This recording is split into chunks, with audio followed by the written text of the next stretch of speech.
Hello friends, हमेशा की तरह आज भी आपके लिए काफ़ी इंपॉर्टेंट वैकेंसी लेकर के आया हूं, जो कि कई सारे पदों में इस वैकेंसी को रिलीज़ किया है। वैकेंसी काफ़ी लाजवाब है और कई सारे पदों में है। तो इन सारी चीज़ों को डिटेल्स में जानने से पहले मैं आप सभी से रिक्वेस्ट करता हूं, चैनल पे नए तो चैनल को सब्सक्राइब कर लीजिए। साथ ही साथ मेरे वीडियोज़ को लाइक और शेयर करना ना भूलिएगा। साथ ही साथ मैं आपको एक बड़ी अपडेट बतलाना चाहता हूँ कि मैं आपको व्हाट्सअप ग्रुप और टेलीग्राम चैनल का लिंक मैं आपको वीडियो को डिस्क्रिप्शन में प्रोवाइड कर देता हूँ, जो आपके लिए काफ़ी फ़ायदेमंद साबित होने वाली है। उसमें मैं सबसे पहले व्हाट्सएप ग्रुप में मैं सबसे पहले फॉर्म का पीडीएफ, फॉर्म का अप्लाई लिंक, फॉर्म का नोटिफिकेशन टेलीग्राम और व्हाट्सएप ग्रुप दोनों में शेयर करता हूं, जो कि आपके लिए फ़ायदेमंद है। तो जल्द से जल्द आप टेलीग्राम चैनल और व्हाट्सएप ग्रुप से ज्वाइन हो जाइए। तो चलिए बिना देर किए वीडियो को स्टार्ट करते हैं। देखते हैं वैकेंसी यहाँ पे नेशनल काउंसिल ऑफ म्यूजियम यानी एनसीएसएम की वैकेंसी है, जो कि कोलकाता की वैकेंसी निकल के आई है। एडवर्टाइजमेंट नंबर 04/2024 की वैकेंसी है। वैकेंसी काफ़ी लाजवाब है, देख सकते हैं। इस वैकेंसी में आपको name of post curator physical mechanical electronics computer science, इसमें एक पोस्ट है जो कि कैटेगरी जनरल के लिए 45 साल उम्र सीमा दिया गया है, लेकिन गवर्नमेंट के हिसाब से उसको एज में छूट प्रदान की जाएगी। इसके बाद क्यूरेटर बी की है, देख सकते हैं। इसमें वैकेंसी आपको है इसमें क्यूरेटर बी में देख सकते हैं 6 EWS का, एक SC का, एक ST, एक OBC, 9 वैकेंसी है। 35 से रिलैक्सेशन एज पर state and of government of India. Government of India के हिसाब जो OBC की 5 साल की छूट और SC ST की जो छूट मिलती है सारा प्रोवाइड किया जाएगा। इसके बाद देखेंगे ऑफिस असिस्टेंट ग्रेड 1 7 नंबर से है। इसमें 4 जनरल, एक OBC, एक EWS, एक SC की वैकेंसी है। 30 ईयर से यहाँ पे उम्र सीमा है। गवर्नमेंट के हिसाब से आपको उम्र में छूट दी जाएगी। इसके बाद देखेंगे क्यूरेटर ई के क्वालिफिकेशन और लेवल क्या क्या है, इसके बारे में जानेंगे। यहाँ पे देख सकते हैं मैट्रिक लेवल 13 की जॉब होने वाले 7th CPC है। इसकी पेमेंट 1,23,000 से 2,15,000 की होने वाली है। Rule of NCSM total enrolment of short will be RS इतना approx age will be change depending on place of posting के हिसाब से आपको चेंज भी हो सकती है। क्यूरेटर बी में लेवल 10 की जॉब है। यहाँ पे देख सकते हैं इसकी पेमेंट आपको इसकी रहेगी 56,100 से 1,77,000 तक, और आपको पोस्टिंग के हिसाब में इसमें भी पेमेंट की बढ़ोतरी होगी। ऑफिस असिस्टेंट की यहाँ पे देख सकते हैं लेवल 7 की जॉब है। यहाँ पे देख सकते हैं इसकी पेमेंट 1,12,000 तक जा सकती है 35,400 से, और यहाँ पे क्या है क्या सारा चीज़ आप लोग देख लीजिएगा। उसके बाद चलते हैं, बात करते हैं क्वालिफ़िकेशंस के बारे में।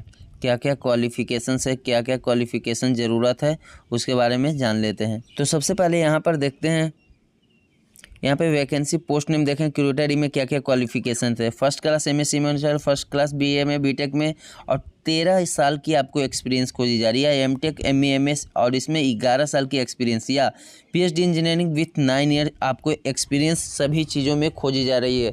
इसके बाद क्यूरेटर बी में देखेंगे फर्स्ट क्लास MSc में, फर्स्ट क्लास BE में, BTech में, और 1 ईयर की एक्सपीरियंस आपको खोजी जा रही है। इसके बाद मान बताते हैं, या आपको फर्स्ट क्लास MSc होनी चाहिए, या इसमें भी आपको MTech होनी चाहिए, कम्युनिकेशन पोस्ट MSc, और इसमें भी MTech ME होनी चाहिए। ऑफिस असिस्टेंट में यूनिवर्सिटी डिग्री यानी कि ग्रेजुएशन की आपको डिग्री होनी चाहिए। इसके बाद जानेंगे जॉब डिस्क्रिप्शन फॉर क्यूरेटर की कहाँ vacancy. Intra museum planning for coordination activities, यहाँ पे देख सकते हैं। Job description curator with designing and development of जो है क्या क्या है डिस्क्रिप्शन, उसके बारे में। Job description instituting and processing of case relating to case work therefore completion of facts and figures for reports. इन सारी चीज़ों को आप लोग एक बार क्लियरली पढ़ लीजिएगा। इसके बाद कैरियर ग्रोथ ऑफ ग्रोथ, ये सारा चीज़ आपके लिए इंपॉर्टेंट है, एक बार पूरा अच्छे तरीके से आप लोग पढ़ लीजिएगा। अब आते हैं गाइडलाइंस एंड इंस्ट्रक्शन के हिसाब से किस तरह से क्या करनी है। इसके बाद देखेंगे इसके किस तरह से आपको अप्लाई करनी है। सबसे बड़ी बात, बहुत सारे लोग कंफ्यूज होते हैं यहाँ पे, how to apply. Applications are required to submit in online mode only with self attested scan copies of all certificate testimonial caste certificate EWS other than relevant documents in JPG format up to 200 KB में होनी चाहिए by clicking the official website. इस website पे आपको जानी है और सारे चीज़ पे सेल्फ अटेस्ट करके आपको ऑनलाइन मोड से फॉर्म को फिलअप करना है। इसके बाद बता देता हूँ कि आपको JPG डॉक्यूमेंट का साइज 200 KB से ज़्यादा नहीं होनी चाहिए। इसके बाद देखेंगे कि in the online application candidates are required to upload the scan colour recent passport size photograph in JPG format. 100 KB के आसपास होनी चाहिए। सिग्नेचर आपको 100 KB भी होनी चाहिए, और कलर पिक्चर होनी चाहिए। कलर यहाँ पे दे दिया है। इसके बाद देख सकते हैं जो इम्पोर्टेंट चीज़ थी मैंने आपको बतला दिया है। इसके बाद यहाँ पर देखिए क्या दिया हुआ है। Relaxation in age limit will be allowed to SC ST OBC PWD ex serviceman and departmental candidates as per government rules of India. जो एज में छूट प्रदान की जाती है जो इन सारी कैटेगरी के और गवर्नमेंट के डिपार्टमेंट के होंगे उनके लिए। Candidates claiming for age election for department of personnel and training office memorandum number इतना डेट 27/3/2012, यानी कि आपको गवर्नमेंट के हिसाब से एज में छूट प्रदान की जाएगी। अब आते हैं फ़ी के बारे में जानेंगे। फ़ी पेबल इंक्लूडिंग GST। क्यूरेटर ई के में आपको आ रहे 17,070 1770 ओनली। क्यूरेटर बी में 1770 ओनली। ऑफिस असिस्टेंट में RS 1180 ओनली। ये फ़ी पेमेंट है। अब बहुत सारे लोग कहते हैं कैसे फ़ी पेमेंट करेंगे, तो यहाँ पे लिंक प्रोवाइड किया गया आप लोगों के लिए। Online payment will be process through the payment gateway generated with uploaded link. इस लिंक पे क्लिक करने यहाँ से आप फ़ी पेमेंट कर सकते हैं।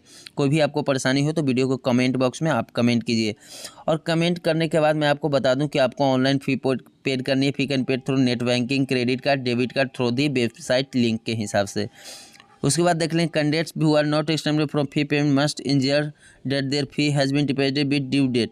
Applications which remain incomplete due to non-receipt of fee will be summarily rejected and not be requested to consider such application, and fee payment after the period specified in the details of advertisement shall be entertained। कहा जा रहा है आपको date से पहले आपको फ़ी को payment करना, अदरवाइज नहीं करते तो आपको फॉर्म को रिजेक्ट कर दिया जाएगा। आप जानते हैं कि कब से कब तक डेट इसका है। Last date for making online fee payment 5/7/2024 last date. Date for submission of online application 5/7/2024। Last date for making online 5/7/2024। Date of submission online application last date इसका 5/7/2024 है। अगर फिर भी आपको कुछ कन्फ्यूजन होता है तो आप लोग कमेंट कीजिएगा, मैं आपकी पूरी सहायता करूंगा। आज का वीडियो में इतना ही दोस्तों, मिलते हैं नए वीडियो के साथ, तब तक के लिए गुड बाय, जय हिंद, जय भारत दोस्तों।